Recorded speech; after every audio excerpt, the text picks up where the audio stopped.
I bought my new 4K security cameras to protect my family, but I never thought the clearest picture they'd give me was an impossible choice. Now I've got a folder of evidence on my desktop that could either save my neighborhood or destroy the life of the kid next door. The little red light on the hard drive blinks at me, a constant reminder of the decision I have to make. And every time it does, I feel a little more of my conviction chip away, leaving me with nothing but the raw, unsettling truth of the matter. It all started with a set of solar-powered garden lights. My wife, Sarah, had spent a whole weekend planting a flower bed along our walkway, a vibrant mix of petunias and marigolds that our 5-year-old daughter, Lily, had proudly helped pick out. The lights were the finishing touch, little glass globes on stakes that were supposed to cast a gentle, welcoming glow. They lasted exactly 2 nights. On the third morning, I came out to find 2 of them smashed, the glass glittering like malicious frost on the mulch. Lily was heartbroken, and honestly, so was I. It felt personal, a small but deliberate violation of our little patch of the world. Our neighborhood, Maple Creek, is the kind of place people move to for a sense of safety. It's a quiet little pocket of suburbia with tidy lawns, mature oak trees, and a palpable sense of community. We have block parties in the summer and a ridiculously competitive Christmas light display in the winter. It's the kind of place where you know your neighbors by name, where kids ride their bikes in the street until dusk. At least that's how it used to be. Over the past few months, a subtle rot had begun to set in. It started small, a decorative flag pulled down from a porch here, a garden gnome kicked over there. Then it escalated. Someone started keying cars parked on the street overnight. A few mailboxes were dented. It wasn't major crime, not by a long shot, but it was enough to put everyone on edge. The neighborhood Facebook group was a constant stream of grainy doorbell camera footage and speculative accusations. Was it kids from the next town over? A disgruntled former resident? No one knew, and the uncertainty was breeding a low-grade paranoia. After the incident with our garden lights, I decided to take matters into my own hands. I'm a stay-at-home dad. Sarah's the one with a demanding corporate job. My world revolves around this house, this street, and keeping my family safe. I spent a week researching, finally settling on a state-of-the-art 4K security system with night vision so clear it looked like daytime. I installed the cameras myself, positioning one to cover the front porch and walkway, another for the driveway, and a third with a wide-angle view of the street. The first few days were uneventful. I watched recordings of squirrels burying acorns in our lawn in stunning high definition. I saw the mailman deliver our packages, the Amazon driver expertly spin a U-turn. It was almost boring. And then, on a Tuesday night, I got a motion alert on my phone. I opened the live feed to see a figure in a dark hoodie moving down the opposite side of the street. The person was methodical, moving from house to house. I watched, my heart starting to pound a little faster, as they walked up to the Henderson's prize-winning rose bushes. The figure reached out and, with a series of quick, vicious snaps, broke off half a dozen blooms, tossing them into the street. My blood ran cold. This wasn't just random mischief, it was targeted, mean-spirited. The figure turned, and for a brief second, their face was illuminated by a street lamp. My breath caught in my throat. It was Ethan, Layla's kid, my next-door neighbor. Layla moved in about 2 years ago. She's a single mom, works as a nurse, and from what I can tell, she's perpetually exhausted. Her house is a little less pristine than the others on the block. The lawn gets a little long sometimes, and the paint is starting to peel around the windows. But she's always been pleasant, always quick with a wave and a tired smile. Her son, Ethan, is 16. He's a quiet kid, usually has his headphones on, and doesn't say much. I've seen him shooting hoops in their driveway, and he's always seemed like a typical teenager, a little sullen, a little lost in his own world. Seeing him on my camera feed, systematically destroying something his neighbors cherished, was a shock. It was like seeing a character from a movie step out of the screen and into your life, a character you never expected to be the villain. I saved the footage, my mind racing. The clarity was undeniable. You could see the brand name on his sneakers. You could see the faint scar above his eyebrow. There was no room for doubt. It was Ethan. And I, Thomas, the self-appointed guardian of Maple Creek, had the proof. The next morning, the neighborhood Facebook group was on fire. Joyce Henderson had posted a tearful lament about her murdered roses, complete with pictures of the decapitated stems. The comments section was a predictable mix of outrage and sympathy. "This has gone too far," one person wrote. "We need to organize a neighborhood watch," another suggested. I read through the comments, the file on my desktop feeling heavier with every post. I knew I had to do something. The easy answer, the one my gut was screaming at me to take, was to go to the police. I had crystal clear, incontrovertible evidence. It would be an open and shut case. But then I thought of Layla. I'd see her coming home late at night, her shoulders slumped as she got out of her beat-up Honda, the exhaustion visible even from across the street. I knew from a brief conversation we'd had over the fence one day that she worked 2 jobs, one at the hospital and another at a long-term care facility. She was doing it all on her own. A police report, a criminal record for her 16-year-old son. I couldn't even imagine what that would do to her. It could ruin his future, saddle her with legal fees she couldn't afford. It felt like dropping a bomb on a family that was already struggling to stay afloat. So I decided on a different course of action. I would talk to her directly, parent to parent. I waited until Saturday afternoon, when I saw her car in the driveway. I took a deep breath, walked over, and knocked on her door. She answered, looking flustered, wiping her hands on a dish towel. "Hey, Thomas," she said, managing a weak smile. "Everything okay?" I felt a knot tighten in my stomach. "Hey, Layla, can I talk to you for a second? It's kind of important." Her smile faded, replaced by a look of concern. She led me into her living room, which was tidy but sparsely furnished. I could hear a video game being played in a room down the hall. I got straight to the point, trying to keep my voice calm and non-accusatory. I told her about the vandalism, about my new cameras, and then I told her what I had seen. As I spoke, every ounce of color drained from her face. She sank onto the couch, her hands covering her mouth. When I finished, she was silent for a long moment. "Are you sure?" she finally whispered. "Are you absolutely sure it was him?" I nodded grimly. "Layla, it's 4K. I wish I wasn't, but yeah, I'm sure." She started to cry then, not loud, racking sobs, but a silent, desperate weeping that was almost harder to watch.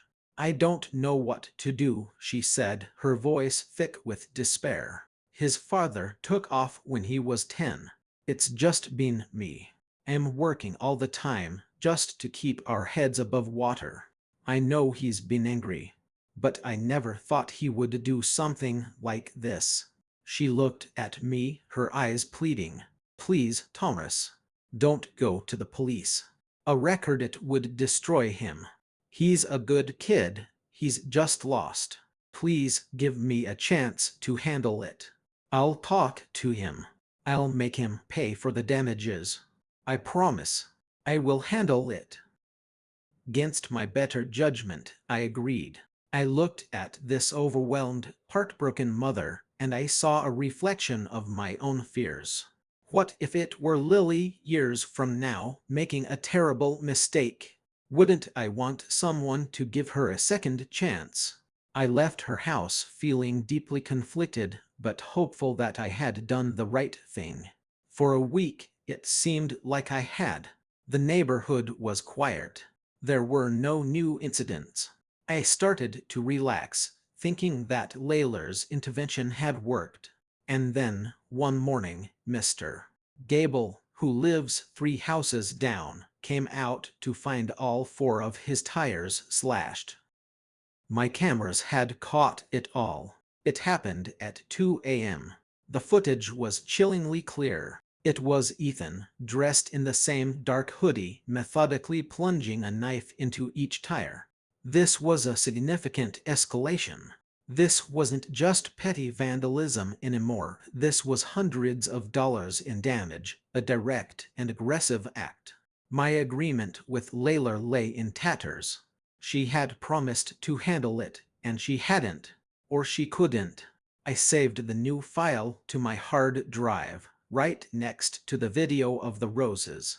The folder was now labeled evidence. I felt a cold fury rising in me, mixed with a sickening sense of dread. I had tried to be compassionate. I had tried to be the good neighbor. And in return, the problem had only gotten worse. Now I had a hard drive full of proof that could not only get Ethan a criminal record but likely land him in juvenile detention. The choice was no longer just about protecting the neighborhood. It was about what to do when your empathy is thrown back in your face, when a second chance is squandered so spectacularly. The slashed tires sent a shockwave through Maple Creek. Mr. Gable, a retiree who lived on a fixed income, was devastated. The cost of replacing 4 tires was a major blow for him. The neighborhood Facebook group exploded. People were scared now and angry. The talk was no longer just about neighborhood watch. It was about patrols, about calling the police for any unfamiliar car, about a general atmosphere of suspicion that was the complete opposite of what our community was supposed to be about.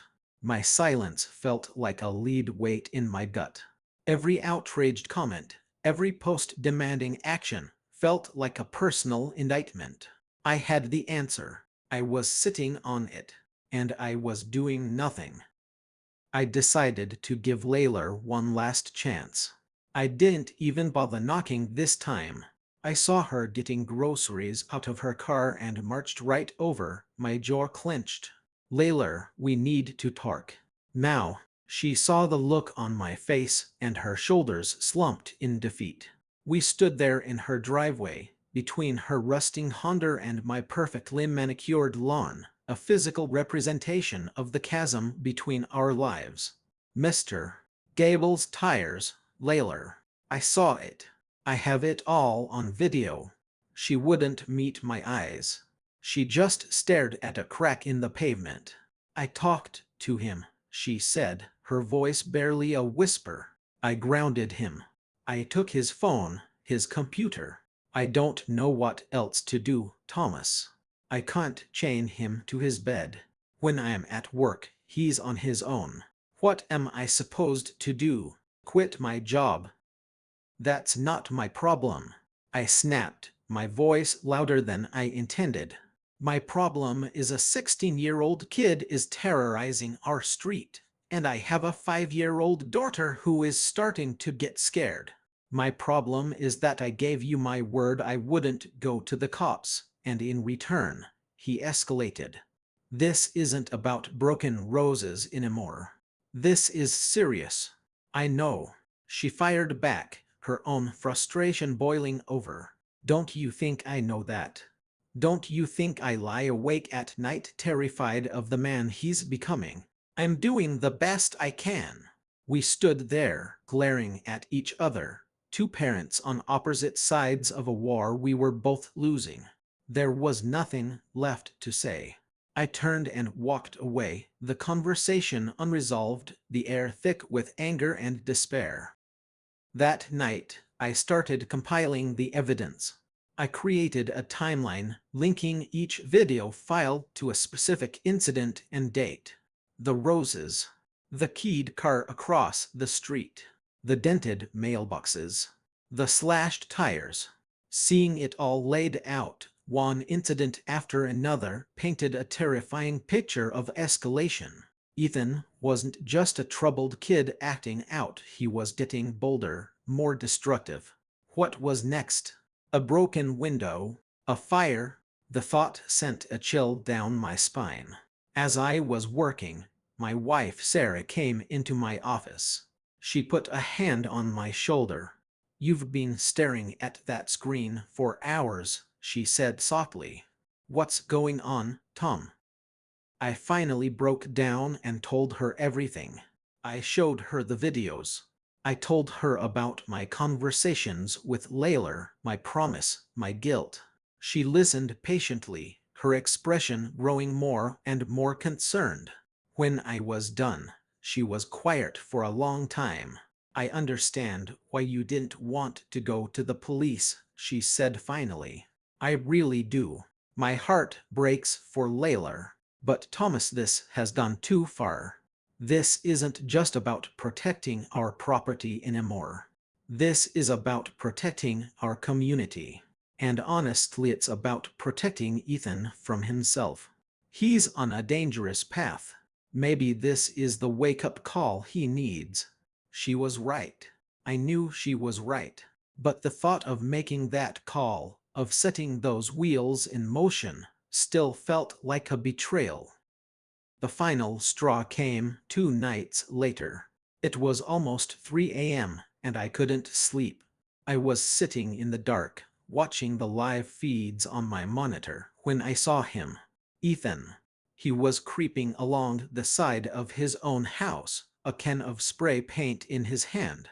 He went to the side wall of the garage, the one that faced our house, and began to paint. I zoomed in, my blood turning to ice. He was writing something. Big, crude letters. When he was done, he stood back for a second to admire his work before slipping back inside. I got up and went to the window. Even in the dim light, I could make out the word he had painted on the side of his own family's garage snitch. He knew. He must have overheard our fight in the driveway. This wasn't just random vandalism anymore. This was a message. It was a threat, and it was aimed directly at me. Staring at that word spray-painted on the garage, a cold, hard certainty washed over me. The gray area I had been living in for weeks evaporated, leaving only black and white. This was no longer about a troubled kid or a struggling mother. This was a direct threat. He was telling me he knew I was watching, and he wasn't scared. He was daring me. And in that moment, my empathy for his situation was eclipsed by the primal, protective instinct of a father. He had brought this to my doorstep, and now he was targeting my family. The debate was over. I didn't call 911. It wasn't an emergency in that sense. I sat down at my computer, my hands steady, and opened a new email. I addressed it to the non-emergency contact for our local police department, the one I had looked up weeks ago. For the subject line, I wrote ongoing vandalism in Maple Creek video evidence. I wrote a brief, factual summary of the events, starting with our garden lights and ending with the slashed tires and the graffiti. I attached the video files, each one clearly labeled with the date and time. Then I attached a final video, one I hadn't looked at until now. It was from the camera pointed at our own house. It showed me standing at my window watching Ethan. It showed the light from my monitor illuminating my face. It showed that he was right. I was a snitch. I hit send.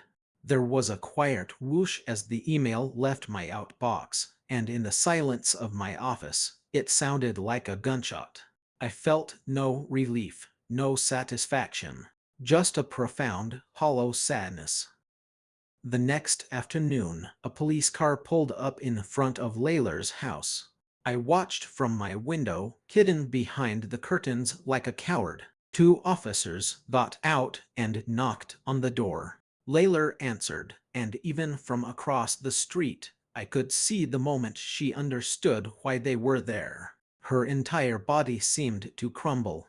They talked for a few minutes, and then Ethan was brought outside. He wasn't in handcuffs, but he walked with his head down, his shoulders hunched. He didn't look like a defiant thug anymore. He just looked like a scared kid. As they put him in the back of the car, Layla looked across the street, directly at my window. Our eyes met. The look on her face wasn't anger. It was a look of such profound, devastating betrayal that it felt like a physical blow. It was a look I will carry with me for the rest of my life. She didn't have to say a word. She knew it was me. The aftermath was wired. The news spread through the neighborhood like a slow-moving fog. Some people praised the anonymous tipster who had finally put a stop to the vandalism. They were relieved, grateful that order had been restored. Mr. Gable even started a collection to buy the Maple Creek hero a gift card, an irony so bitter it made me want to throw up. Others were more conflicted. They knew Layla, knew her struggles. They saw a single mother whose life had just been made exponentially harder. They saw a teenager whose future was now irrevocably scarred. The community that had been united in fear was now divided in judgment. Layla and I haven't spoken a word since that day. We still live next door to each other. I see her leaving for work, coming home, but she looks right through me as if I'm not there. The for sale sign that went up in her yard a month later was no surprise. The graffiti on her garage was painted over, but the faint outline of the word is still visible if you catch the light just right. A permanent scar on both our houses. Ethan was charged as a juvenile. He got probation, community service, and was ordered to pay restitution for the damages.